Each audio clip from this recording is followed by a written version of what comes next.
ಕಾಂಗ್ರೆಸ್ ಸರ್ಕಾರದಾಗ ಮುಸ್ಲಿಮರ ಅಲ್ಪಸಂಖ್ಯಾತರ ತುಷ್ಟೀಕರಣ ಹೆಚ್ಚಿಗೆ ಆಗೈತಿ ಈಗ. ಯಾವಾಗ ಏನು ಹೆಚ್ಚಿಗೆ ಮಾಡ್ಯಾರ? ಬರೀ ಅದು ಏನಾಗಿರ್ಲಿ, ಇವರು ಬಿಜೆಪಿದವ್ರು ಅದಕ್ಕೆ ಎಬ್ಸ್ಕೊಂಡು ಕೂತಾರೆ. ಕಲ್ಲಪ್ಪ ಮಲ್ಲಪ್ಪ ಜಗಳ ಆಡಿದ್ರೆ ಏನೋ ಬರಲ್ಲ. ಅದು ಇಸ್ಮಾಯಿಲ್ ಕಲ್ಲಪ್ಪಂದು ಹೊಲ ಮನೆ ಜಗಳ ಆಡಿದ್ರೆ ಹಿಂದೂ ಮುಸ್ಲಿಂ ಅಂತ ಬರ್ತದೆ. ಹಾಗೆ ಯಾವಾಗ ಏನು ಮಾಡಿದ? ತುಷ್ಟೀಕರಣ ಮಾಡ್ಲಿಕ್ಕೆ ಏನು ಮಾಡ್ಯಾರ?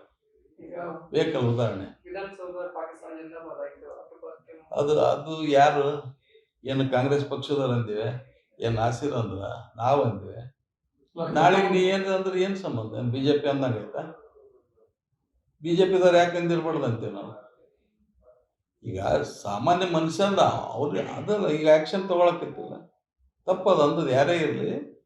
ನಮ್ಮ ದೇಶದ ವಿರುದ್ಧವಾಗಿ ಮಾತಾಡ್ತಕ್ಕಂಥವ್ರು ಯಾರೇ ಇದ್ದರೂ ಕೂಡ ಅವ್ರಿಗೆ ಒದ್ದೊಳಗಾಗ್ತದೆ. ಎರಡೇ ಮಾತಿಲ್ಲ.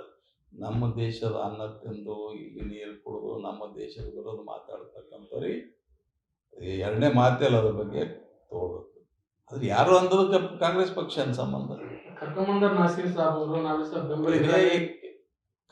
ಬಂದದ್ರಾಗ ನಾಸಿರ್ ಸಾಬ್ ಲಿಸ್ಟ್ನಾಗ ಇಲ್ರಿ, ಉಳ್ದ್ರ ಬಂದದ್ರಾಗ ಅವ್ರೇನು 25 ಮಂದಿ ಪರ್ಮಿಷನ್ ತೊಗೊಂಡ್ರು, ಅದ್ರಾಗ ಇಲ್ಲ ಅದು. ಹಾಗಾಗಿ ಅದ್ರ ಬಗ್ಗೆ ಆಗ್ಯದ್ರಿ. ಯಾರು ಅಂದ್ರೆ ಏನು ಸಂಬಂಧ? ಯಾವ ಪಾರ್ಟಿದ ಪಕ್ಷದ ಮುಖಂಡನಪ್ಪ, ಐಡೆಂಟಿಫಿಕೇಶನ್ ಆದ್ರಿಂದ ಇವ್ ಪಕ್ಷದ ಮುಖಂಡ ಅಂತಂದ್ರೆ ವರ್ಕರ್ಸ್ ಅದೇ ಐಡೆಂಟಿಫಿಕೇಶನ್ ಇರಲ್ಲ. ಪಕ್ಷದ ಮುಖಂಡ ಇರ್ತದ ಅಂತಾರೆ, ಅದು ತಪ್ಪೇ ಅಲ್ಲ. ಅದು ಅವಾಗ ನಾವು ನಮ್ಮ ಪಕ್ಷದವ್ರನ್ನ ಡಿಫೆಂಡ್ ಮಾಡ್ಕೊಂಡ್ರೆ ತಪ್ಪಾಗ್ತದೆ. ನಾಸಿರ್ ಅವರು ಅವ್ರನ್ನ ವಜಾ ಮಾಡ್ಬೇಕಂತ ನಾಗರ ಯಾರಿಗೆ? ನಾಸಿರ್ ಇವನಿಗೆ ಮಾಡಿದ್ರಲ್ರಿ ಮೈಸೂರದಾಗ. ಯಾರು? ಪ್ರತಾಪ್ ಸಿಂಹ ಕೊಟ್ಟಾಳ್ರಿ. ಇಲ್ಲೇ ರೀ ಬರೀ ಜಿಂದಾಬಾದ್ ಅಂದ್ರು. ಅವರೇ ಸಂಸತ್ನಾಗ ಒಳಗೆ ಹೋಗ್ಕೊಂಡ್ರಲ್ರಿ. ಅವಾಗ ಪ್ರತಾಪ್ ಸಿಂಹಗೆ ಏನು ಮಾಡಿದ್ರು? ಅವಾಗ ದೇಶ ವಿರೋಧಿ ಚಟುವಟಿಕೆ ಆಗ್ಲಿಲ್ಲ ಅವಾಗ. ಯಾಕೆ? ಹಿಂದೂ ಇದ್ರಲ್ಲ ಅವರು.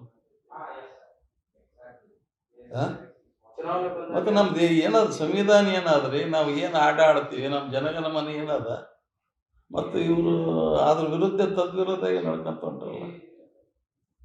ಚುನಾವಣೆ ಬಂದಾಗ ಮಾತ್ರ ಇಂತ ಇದು ಬರ್ತದೆ. ಇಲ್ಲ, ಅವ್ರದ್ದು ಈಗ ಒಂದು 4 ವರ್ಷದಾಗ ಬಿಜೆಪಿದವ್ರದ್ದು ಏನಾಗಿಬಿಟ್ಟದ, ಅಭಿವೃದ್ಧಿ ಬಗ್ಗೆ ಎಂದೂ ಮಾತಾಡಿಲ್ಲ. ಯಾವುದನೇ ಚುನಾವಣೆಗೆ ಅಭಿವೃದ್ಧಿ ಬಗ್ಗೆ ಕಿಡ್ಕೊಂಡು ಹೋಗ್ಯಾರನ್ರಿ ಏನಾರ ಅಜೆಂಡಾ? ಏನೂ ಇಲ್ಲ. ಬರೀ ಇವೇ ಎಮೋಷನಲ್ ವಿಚಾರದಾಗ ಹಿಡ್ಕೊಂಡು ಹೋಗಿ ಇವತ್ತು ಚುನಾವಣೆ ಮಾಡ್ತಕ್ಕಂಥ ಕೆಲಸ ಇಲ್ಲ.